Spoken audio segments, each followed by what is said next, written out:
Good evening children. आज हम लोग स्टार्ट कर रहे हैं parallel plate capacitor. Previous class में तुम लोगों ने सीखा था व्हाट इज अ कैपेसिटर और condenser, how many types of capacitors and condensers are available there. अभी हम लोग पढ़ेंगे कि कैपेसिटर का कैपेसिटेंस कैसे निकालते हैं, means how can you find the capacitance, and only parallel plate capacitor is in your syllabus, so we will learn about parallel plate capacitor here. So capacitance of a parallel plate capacitor, capacitance of a parallel plate capacitor.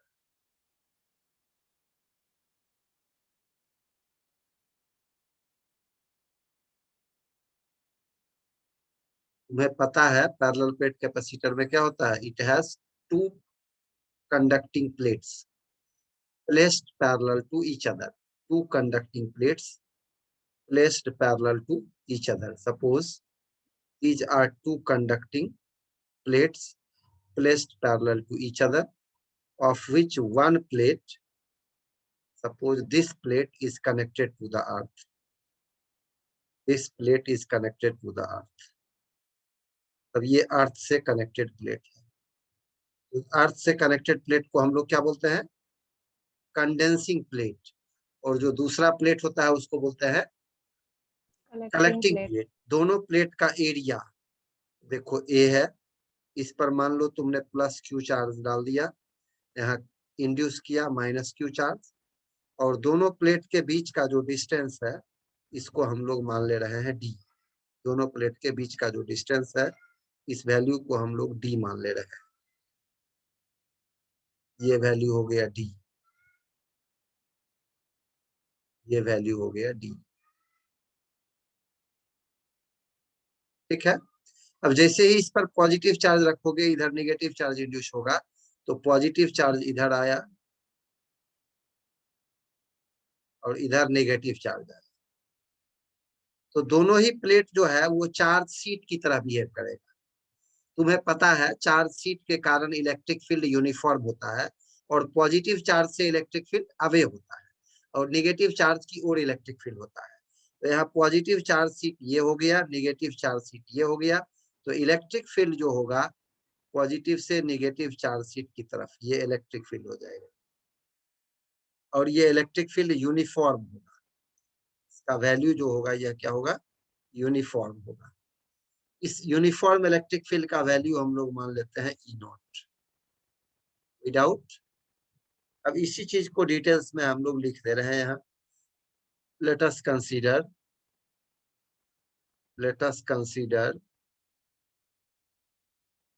a parallel plate capacitor,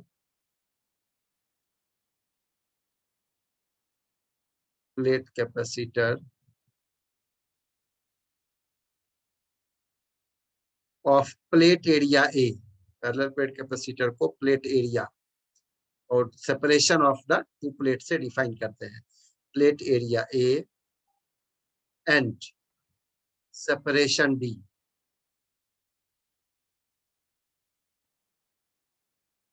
अगर हमने यहाँ ये नहीं लिखा with air between the two plates, इसका मतलब है कि दोनों प्लेट्स के बीच एयर या वैक्यूम है। देखो, if Q be the charge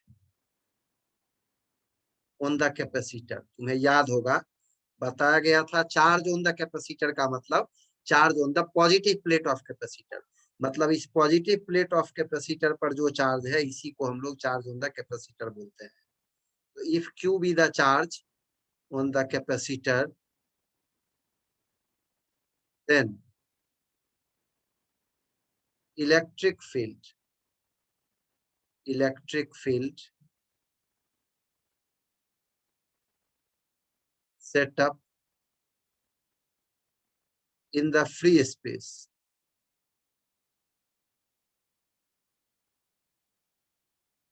between its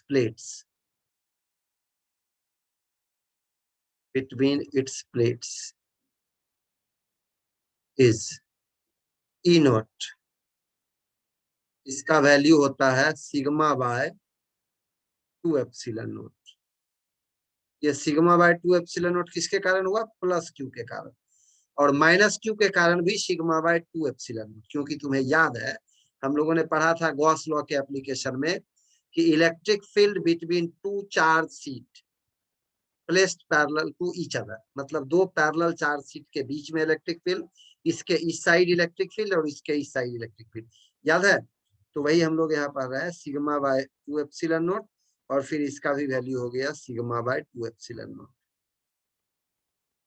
तो अल्टीमेटली ये हो गया सिग्मा बाय एप्सिलॉन नोट। देखो सिग्मा क्या होता है? Q by charge per unit area. तो सिग्मा के प्लेस पर हम लोग लिख दे रहे हैं Q by A, means Q epsilon note A, right. अब इलेक्ट्रिक फील्ड जब निकल गया तब हमको पढ़ना है पोटेंशियल डिफरेंस। इलेक्ट्रिक फील्ड जैसे ही होगा तो तुमको पता है E is equal to minus dv by D r. तो V इज इक्वल टू क्या हो जाएगा? E dot d r. तो therefore potential difference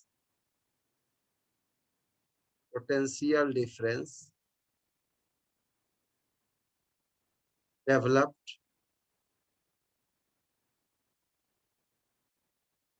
across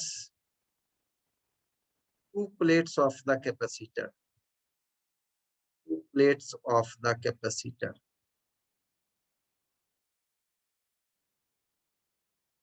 is given by, देखो ये V इज इक्वल टू होता है, अब यहाँ देखो फॉर्मूला तुमको याद होगा कि E dot d are, E dot d are, इसी को हम लोग भी लेते हैं, या दूसरा फॉर्मूला जो जिससे ये आया है E is equal to minus dv by D R. अब देखो E कांस्टेंट है तो E बाहर आ जाएगा और डी आर के जगह पर इंटीग्रेट करेंगे तो टोटल डिस्टेंस आ जाएगा। यहाँ देखो टोटल डिस्टेंस कितना है दोनों के बीच का? d। तो इंटीग्रेशन ऑफ डी आर के प्लेस पर हम सिंपली d लिख देंगे, E इंटू डी। यही हो गया पोटेंशियल डिफरेंस। अब अगर E का वैल्यू तुम यहाँ से पुट कर दो, देखो Q by epsilon naught A, तो इसका वैल्यू हो जाएगा Q by epsilon naught A into D. अब अगर तुम कैपेसिटेंस निकालना चाहते हो तो कैपेसिटेंस क्या हो जाएगा? यहाँ से Q बाय V होता है कैपेसिटेंस, तो हम अगर Q बाय V निकालना चाहें तो देखो epsilon naught A by D हो जाएगा, epsilon naught A by D, और इसी को कैपेसिटेंस बोलते हैं। इसलिए अगर तुम कैपेसिटेंस का एक्सप्रेशन लिखना चाहो, therefore capacitance of the capacitor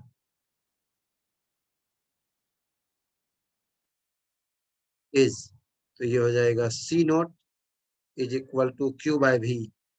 यहाँ C नोट का मतलब हुआ कि दोनों प्लेट के बीच वैक्यूम, मतलब जीरो, कुछ नहीं है, या फिर एयर है, क्योंकि एयर का भी परमिटिविटी हम लोग सेम लेते हैं। यहाँ देखो ये C नोट का वैल्यू हो गया Q by V means epsilon naught A by D, यही हो गया C नोट का वैल्यू। इसी को हम लोग ये भी लिख सकते हैं सिंपली, अगर लिखना चाहे तो C is equal to epsilon naught A by D. C naught अगर नहीं लिखना चाहे तो C भी हम लोग लिख सकते हैं। C नोट इसलिए लिखे हैं कि C का जो मतलब है हम लोग यहाँ पर दूसरा लगाएंगे, इसलिए C नोट लिखा गया। अब अगर मान लो ये जो दोनों प्लेट है इसके बीच में एयर या वैक्यूम नहीं होगा, कोई ऐसा मीडियम हो जिसकी परमिटिविटी एप्सिलॉन है, या रिलेटिव परमिटिविटी एप्सिलॉन आर है, या डाइलेक्ट्रिक कांस्टेंट के है, तो इसका वैल्यू क्या होगा सी का? यही हम लोग पढ़ेंगे यहाँ।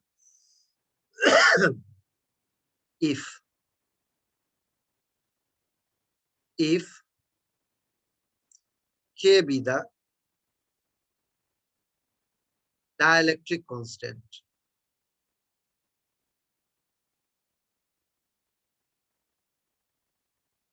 of the medium between its two plates, between two plates of the capacitor.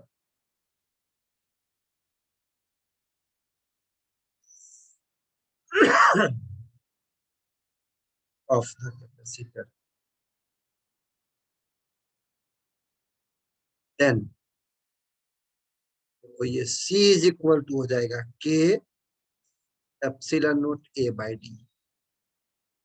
मैं याद ही है कि परमिटिविटी मतलब होता है K एप्सिलॉन नॉट।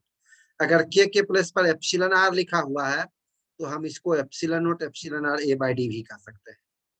यहां से अगर तुमको एग्जाम में कहेगा कि डाइलेक्ट्रिक कांस्टेंट का डेफिनेशन लिखो, मींस राइट द डेफिनेशन और express dielectric constant in terms of capacitance of a capacitor, तो क्या हो जाएगा?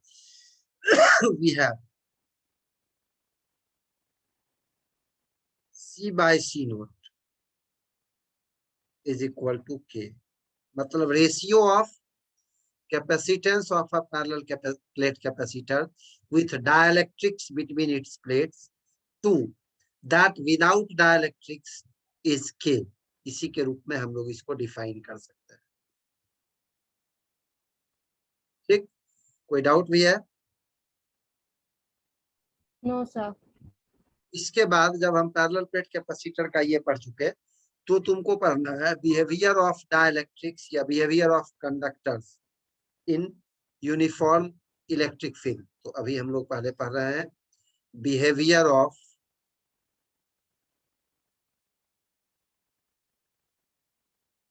conductors in a uniform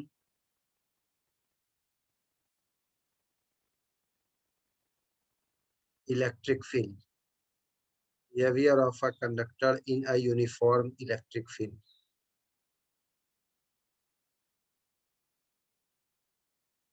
मान लो कि एक कंडक्टर है, एक कंडक्टर है और ये कंडक्टर यहाँ रखा हुआ है, कंडक्टर रखा हुआ है। तो कंडक्टर्स है फ्री इलेक्ट्रॉन्स, इसमें फ्री इलेक्ट्रॉन्स होता है जो रैंडम मोशन में होता है, मूव करते रहता है। जैसे ही इसके अराउंड तुम इलेक्ट्रिक फील्ड क्रिएट करोगे, इलेक्ट्रिक फील्ड जैसे ही क्रिएट करोगे, मान लो ये इलेक्ट्रिक फील्ड हो गया, electric field create, uniform electric field का मतलब है फील्ड लाइंस जो होना चाहिए वो पैरेलल होना चाहिए, इक्वी डिस्टेंट होना चाहिए। इस इलेक्ट्रिक फील्ड का वैल्यू मान लो ई नॉट है, फ्री स्पेस। तो फ्री इलेक्ट्रॉन्स कैसा होता है? Negatively charge. और तुमको पता है कि चार्ज पर जो फोर्स लगता है F इज इक्वल टू यह होता है QE। तो अगर Q निगेटिव है तो उस पर जो फोर्स लगेगा वो इलेक्ट्रिक फील्ड के अपोजिट डायरेक्शन में लगेगा। मतलब जितना भी फ्री इलेक्ट्रॉन्स है वो सारा फ्री इलेक्ट्रॉन्स इलेक्ट्रिक फील्ड के अपोजिट डायरेक्शन में चला जाएगा, मतलब यहाँ पर पहुंच जाएगा ये सारा फ्री इलेक्ट्रॉन, सारा फ्री इलेक्ट्रॉन।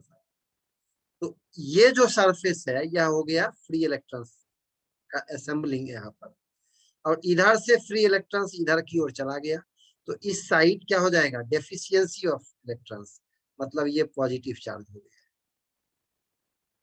अब फिर देखो एक ही कंडक्टर का दो साइड, दो एज, दो सरफेस, ये क्या हो गया? चार्ज शीट की तरह बिहेव किया। अब देखो चार्ज शीट की तरह बिहेव किया तो पॉजिटिव से नेगेटिव की ओर इलेक्ट्रिक फील्ड यहाँ प्रोड्यूस होगा, पॉजिटिव से नेगेटिव की ओर इलेक्ट्रिक फील्ड प्रोड्यूस हुआ।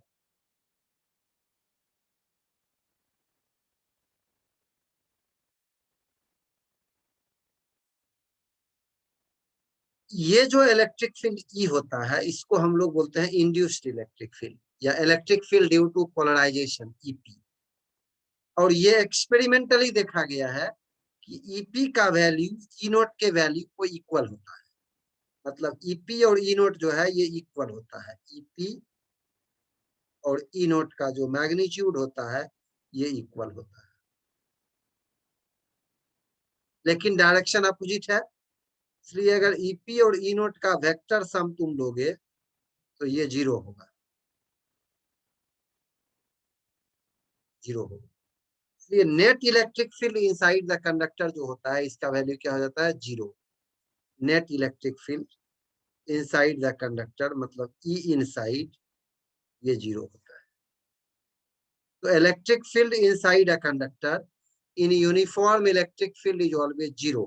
जब भी तुमको यूनिफॉर्म इलेक्ट्रिक फील्ड मिलेगा और उसमें कंडक्टर को रख देंगे, तो कंडक्टर के अंदर जो नेट इलेक्ट्रिक फील्ड होगा उसका वैल्यू हो जाएगा 0। यही हम लोग पढ़े, behaviour of a conductor in a uniform electric field. अगर मान लो कंडक्टर नहीं मान करके हम लोग डाइलेक्ट्रिक स्लैब पढ़े तो क्या होगा, तो behaviour of a dielectric inside a conductor, behaviour of a dielectric slab या dielectrics, behaviour of a dielectrics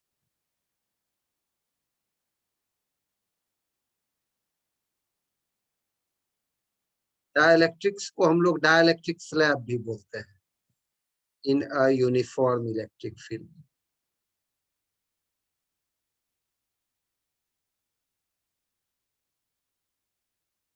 uniform electric,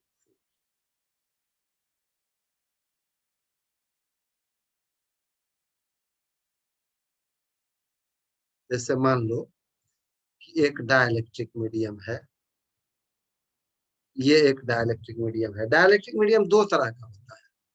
first होता है पोलर, तो सबसे पहले हम लोग पोलर डाइलेक्ट्रिक के बारे में पढ़ते हैं। Polar dielectrics, polar dielectrics, polar dielectrics में क्या होता है, पहले से ही पॉजिटिव और नेगेटिव चार्ज का सेंटर्स अलग अलग होता है, मतलब इसमें डायपोल्स एग्जिस्ट करता है, बट नेट डायपोल मोमेंट जो होता है ये 0 होता है। तो इसका शॉर्ट में हम लोग लिख दे रहे हैं, डायपोल एग्जिस्ट, डायपोल मतलब electric dipoles, electric dipoles exist but net dipole moment जो होता है ये 0 होता है, और ये रेंडमली अलाइन होता है, पहली बात। दूसरी बात, dipoles are randomly aligned, randomly aligned. अब देखो, जैसे ही हम इलेक्ट्रिक फील्ड क्रिएट करेंगे तो क्या होगा, जैसे ये मान लो एक इलेक्ट्रिक डायपोल, ये हो गया तुम्हारा कंडक्टिंग डाइलेक्ट्रिक स्लैब। इस डाइलेक्ट्रिक स्लैब के अंदर इलेक्ट्रिक डायपोल्स है, डाइलेक्ट्रिक स्लैब के अंदर इलेक्ट्रिक डायपोल्स है। मान लो ये इलेक्ट्रिक डायपोल्स, ये इलेक्ट्रिक डायपोल्स है, ये इलेक्ट्रिक डायपोल्स है।